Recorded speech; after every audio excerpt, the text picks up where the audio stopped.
All right, team, for this one, I'm going to show you how to create a cut contour edge line. And this is a magenta stroke that is a 1-point thickness, and that's where the Roland BN20 is going to be told to cut. In order to do this, you have to create a very specific color. So in this tutorial, I'm going to show you how to make the color, part 1, and then in part 2, I'm going to show you how to put the stroked edge around the O.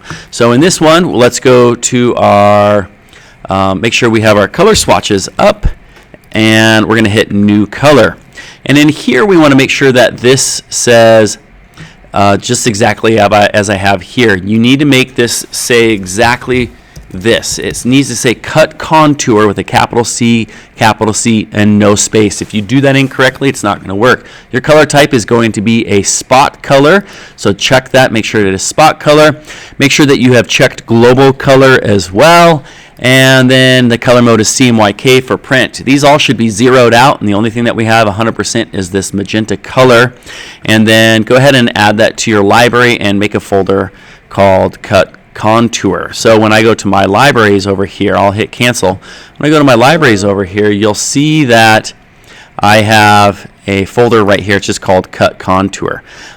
So that's how that is created. And so I can always just assign things, for example, this stroke to be used there.